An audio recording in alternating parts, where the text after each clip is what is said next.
Bismillahirrahmanirrahim. Assalamu alaikum. My name is Muhammad Asim. I am working as DevOps engineer. Guys, in this video, I'm going to show you the second part, which is the Terraform Elasticsearch cluster for cost effectiveness. And we are um, going to set up our infrastructure through Terraform HashiCorp, right? So if you haven't watched my first video, which is regarding the creation of building golden AMI, you can watch that. So what we have done, actually created a AMI from this, and I've removed this machine. So if you navigate to the section AMI, what I'm going to do, I'm going to simply copy this guy, and I'm going to use this in our infrastructure creation. So what you need to do, simply update this guy, and this is the existing AMI I'm using. So I'm going to simply replace all the occurrences in this. So now in this video, we are going to set up the infrastructure through Terraform. So what I will be doing, right? So let me navigate from the start. So I think it's better to show you guys from the GitHub, right? So this is our repo and this is the main TF I was scrolling. So what we will be doing as the first step, we are going to set up the Terraform backend, which is going to be S3 bucket. So this is the name of the bucket. What I will be doing, I'm going to create our backend, which is Cloud Geek CA backend Terraform, and I've already have shell into my container, which has the access to my AWS account. I've created this backend bucket and I will be showing you the backend as well. What I will be doing, also I will be enabling the versioning on that particular bucket. So let's do that. I'm going to say AWS ls. You will see that one bucket is going to be available, but from the UI, I just want to show you that this backend is created for Terraform, and we are going to build our infrastructure at this backend, and we have enabled the versioning to make sure that our backend state file is going to be, have all the versions. So this is the bucket we are going to use, right? So let me now move to the other part. So what I will be doing, do ls navigate to this Terraform, right? Sorry, Elasticsearch. I'm going to do Terraform init initialization of backend. It is going to initialize our backend. So this is the bucket as I discussed with you. We are going to use that, and simply what I will need to deploy all the infrastructure. I will be using the command Terraform apply, and we will be probably using a lot of resources. And how many it is going to show us. I mean, we are going to use the creation of VPC application load balancer layer 7. Let me show you that part, right? So after the creation of bucket, we are going to set up all these blocks of our infrastructure. We are going to use the custom VPC. This is the VPC. So guys, this is the VPC and this is the CIDR range slash 16 CIDR, and this much we need for our private public subnet and database subnets, although we are not using the database RD something. But if you want to disable it, you can disable it. It's totally up to you. Anyway, simply what we are going to do, navigate to the section. You see our backend is initialized. Simply use the Terraform plan, but definitely I know what I'm doing. So best recommended is to see the plan, what it's gonna do. But this is the demo. We are going to use the command Terraform apply, right? And what it does, it will show us the whole infrastructure which is going to be created for us. So I've already shown you the video, sorry, I've shown you the part regarding to the VPC section. Let me close the stuff which is not required. So we can only focus on our infrastructure. So this is the VPC. Then we are going to create EC2 key pair for us and keys. We do have the keys, and keys creations are going to be this one. You can create your own, keys and put it here. So I've already covered the Terraform creation infrastructure. The basic how we use the Terraform in my other videos. You can watch that. So this public private key is going to be is actually available in this path on our repo, right? And the secrets section in the secrets directory, right? Um, anyway, then we are going to create the security group for our infrastructure. So let's see. Let's in fact begin the infrastructure. So till then, I'm going to cover the steps which it is actually happening at the back end, and all is going to be automated, right? So the creation of infrastructure is started, right? Actually, I'm explaining you all the stuff that we are doing regarding the creation of infrastructure. So these are the security group I'm creating, and the AppSec security group, all the stuff, 9200 and all these ports are only available inside our VPC to the Elasticsearch cluster, right?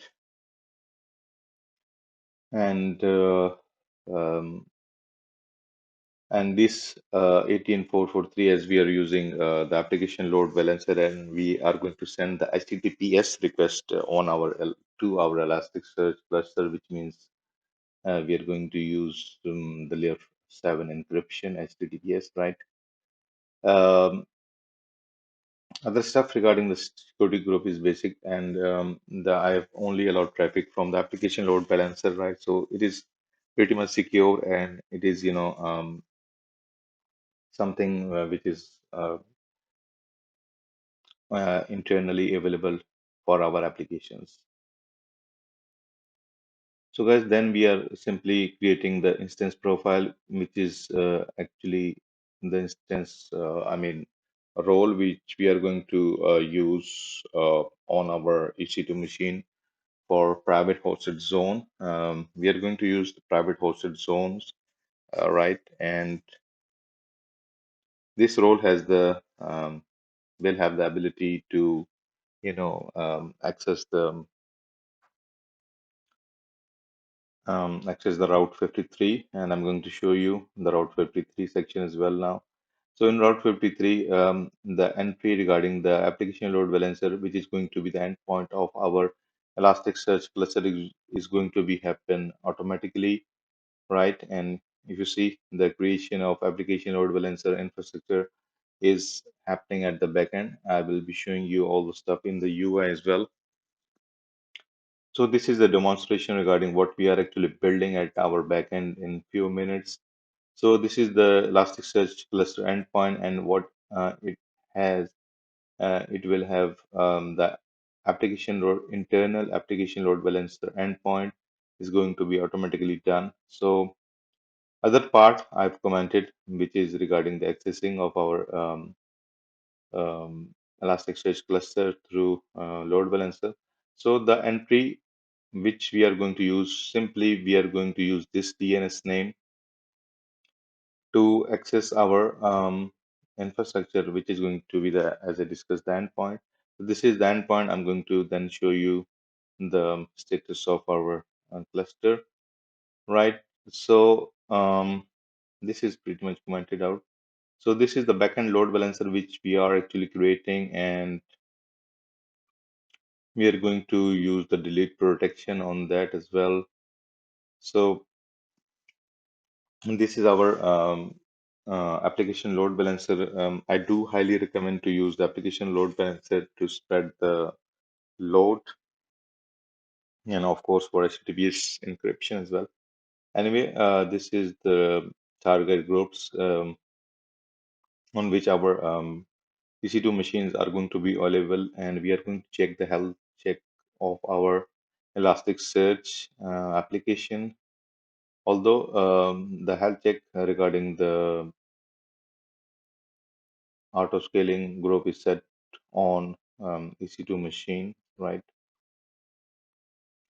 So this is the health check, and um, health check is going to be on port 9200, and we do have HTTP and HTTPS listener 80 and 443. We are going to redirect all the traffic to HTTPS, right? And we are going to create one log group instead of file bit. What I will be doing, I will be pushing all my logs to that particular log group, and I will be showing you all the stuff, right? So that's it. I mean, regarding the infrastructure creation is done. So let's navigate to the UI, and I mean, it gives more visibility to you that what we have done with this code, right? So navigate to the console and navigate to the EC2 machine. You will be seeing three master nodes are going to be deployed. So I'm going to type, or I'm going to use the filter here running. So these are our master node one and two. Um, Through Terraform, we are going to use three master nodes, and we are going to use with this code, you can use n number of data nodes. I mean, I will be showing you that for service discovery and master high availability, and everything what we have done. If you navigate to the section regarding the launch configuration, you will be seeing that the launch configurations are created, right? So these are the launch configurations. So this is the data node launch configuration, master one, master node, master three, one, two, three, and monitoring. So if you navigate to the auto scaling group, you will be seeing that three of the nodes are available. So what I have done in auto scaling section, I'm going to launch this first node, master one, master two, and master three.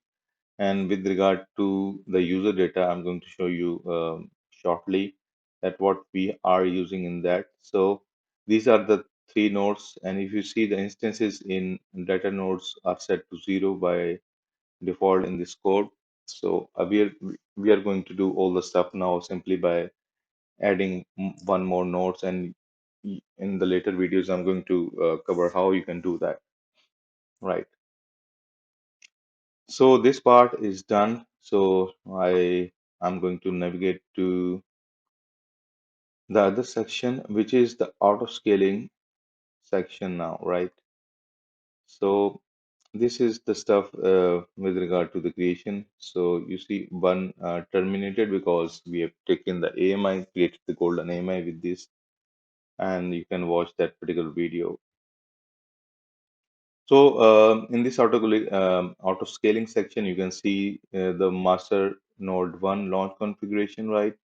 So this is the launch configuration for master one node, and if you see the user data, I'm going to show you shortly. Master one shell script, bash shell script, and the user data, sorry, the auto scaling group regarding the master node one. Similarly, same stuff. You can define the specs here, encrypted, set to false. You can, I mean, if you want to enable the encryption here, I set to true. You can do all the stuff. I mean, simply by code, and all the infra is going to be deployed automatically as I showed you in few minutes. So this is the master node 3, right? And the user data regarding that is available in the repo. That's why it's deployed it. So these are the data nodes. User data or the script is also in the backend. And this is the SNS topic, which means you will get an email, and the email which is sent to you at your email regarding the notifications. So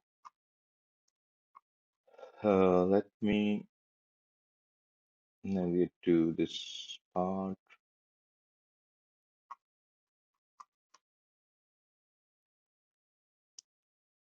So, okay, the email I set it up.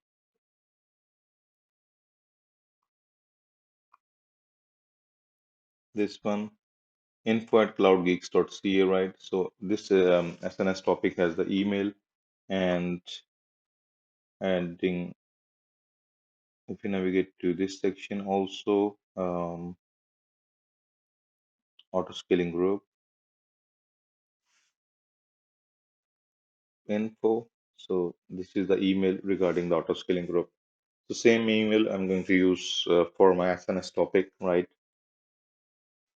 So now the DNS part, you can use the public hosted zones as well, but I'm going to use the private hosted zone and automatically creates an entry, as in fact we have already done that through Terraform. So if you navigate to this section, type route 53, and this is the private hosted zone. I mean, you don't have to buy any DNS and something like that. It is very cheap, almost free, the private hosted zone. We are using as our service discovery for Elasticsearch nodes. One thing I need to tell you that there is a plugin you can use that, but I usually use private hosted zone for Elasticsearch um, service discovery, right? So simply click this cloudgeeks.tk. You will see that one entry regarding our application internal load balancer is done. So where these entries come from? These are the IP addresses of our master nodes actually automatically updated through our user data from the backend. And let me show you this part.